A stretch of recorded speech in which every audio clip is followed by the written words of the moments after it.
ಧನರಾಜ್ ಅವರೇ, ಮೊದಲನೇದಾಗಿ ನಮಸ್ತೆ. Thank you. ಕಂಗ್ರ್ಯಾಚುಲೇಷನ್ಸ್. ಹೇಗಿತ್ತು ಬಿಗ್ ಬಾಸ್ ಜರ್ನಿ? ಸಿಕ್ಕಾಪಟ್ಟೆ ಖುಷಿ ಕೊಟ್ಟ ಅಂತ ಜರ್ನಿ. ಒಂದಷ್ಟು ನೆನಪುಗಳು, ಆ ನೆನಪುಗಳ ಜೊತೆಗೆ ನಮಗೆ ಲೈಫ್ ಲಾಂಗ್ ಏನು ಪಾಠ ಕಲಿಬೇಕು ಅದೆಲ್ಲ ಅಲ್ಲೇ ಸಿಕ್ಕಿದೆ ಅನಿಸ್ತಿದೆ. ಚೆನ್ನಾಗಿತ್ತು. ಅದನ್ನ ಯಾಕೆ ಡಲ್ ಆಗಿ ಹೇಳ್ತಾ ಇದ್ರೆ? ಯಾವಾಗ್ಲೂ ಆಕ್ಟಿವ್ ಆಗಿರುವಂತ ಧನರಾಜ್ ಅವರು ಎಷ್ಟು ನೀವು ಕಚಗುಳಿ ಅಂತ ಹೇಳಿದ್ರಲ್ಲ, ಅದಕ್ಕೆ ಕಚಗುಳಿ ಕೊಡುವಷ್ಟು ನಂತರ ಮಾತಾಡುವ ಅಂತ. ಅಲ್ಲ, ನಾನಿದ್ದಕ್ಕೆ ಹಿಂಗ್ ಕಚಗುಳಿ, ಇನ್ ಕೇಸ್ ಏನಾದ್ರು ನನ್ನ ಜಾಗದಲ್ಲಿ ಫೀಮೇಲ್ ಆಂಕರ್ ಇದ್ದಿದ್ರೆ ಅವಾಗ ಹಿಂಗೆ ನನ್ನ ಬಗ್ಗೆ ಏನೇನೋ ಅಂದ್ಕೋತಾರ್ರಿ. ಏನ್ ಅನ್ಕೊಂಡ್ರು, ಬಟ್ ನಿಮ್ಮ ವೈಫ್ ಮಾತ್ರ ಕಾನ್ಫಿಡೆಂಟ್ ಇದೆಯಲ್ಲ. ಏನಂತ?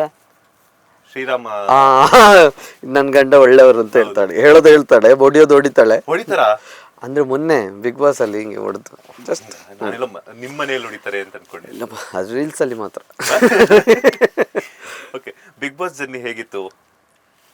ಅದೇ ಚೆನ್ನಾಗಿತ್ತು.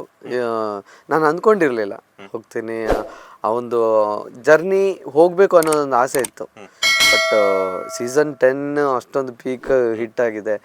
ಸೀಸನ್ 11ಗೆ ನನ್ನನ್ನು ಕರೀತಾರೆ ಅನ್ನೋದು, ನನ್ನನ್ನು ಕರೀತಾರ, ಎಷ್ಟು ಅವರೊಂದು ಆಯ್ಕೆ ಮಾಡಬೇಕಾದ್ರೂ ನೋಡ್ತಾರಲ್ಲ, ನನ್ನನ್ನು ಸೆಲೆಕ್ಟ್ ಒಂದು ಅಂದರೆ ನಾನು ಏನು ಅಂದ್ಕೊಂಡಿದ್ದೇನೆ, ಹೋಗ್ತೀನೋ ಇಲ್ವೋ ಗೊತ್ತಿಲ್ಲ, ಅಟ್ಲೀಸ್ಟ್ ನನಗೆ ಕಾಲ್ ಬಂದು ಇನ್ನು ಸೆಲೆಕ್ಷನ್ ಪ್ರೋಸೆಸ್ಸಲ್ಲಿದ್ದೀವಿ, ನೋಡ್ತಿದ್ದೀವಿ, ನಿಮ್ಮ ಹೆಸರು ಸೆಲೆಕ್ಟ್ ಆಗಿದೆ ಅನ್ನೋ ಥರ ಹೇಳಿದ್ರಲ್ಲ, ಅದರಲ್ಲೇ ಖುಷಿ ಪಟ್ಟಿದ್ದೆ.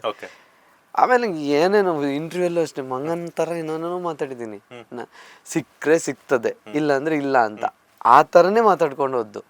ನನಗೇನಂದರೆ ಸಿಕ್ಕಿದ್ರೆ ಹೋಗೋದು, ಇಲ್ಲಾಂದರೆ ಮಗಳ ಜೊತೆ ಆಟ ಆಡ್ತಿರೋದು, ಅಂದರೆ ಅವಳ ಜೊತೆ ಟೈಮ್ ಸ್ಪೆಂಡ್ ಮಾಡಬೇಕು ಅನ್ನೋ ಒಂದು ಆಸೆ ಇತ್ತು. ಆ ಇದರಲ್ಲೇ ಮಾತಾಡಿಕೊಂಡು ಇಂಟರ್ವ್ಯೂಲ್ಲಿ ಅದೇನೋ ಗೊತ್ತಿಲ್ಲ, ಲಾಸ್ಟಿಗೆ VT ಶೂಟ್ ಇದೆ ಅಂತ ಅಂದರು.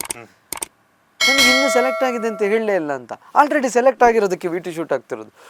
ವಾವ್, ಏನು ಖುಷಿ ಆಯಿತು ಗೊತ್ತಾ. ಆವಾಗ ಫ್ಯಾಮಿಲಿಗೆ ಹೇಳಿದ್ದು ನಾನು.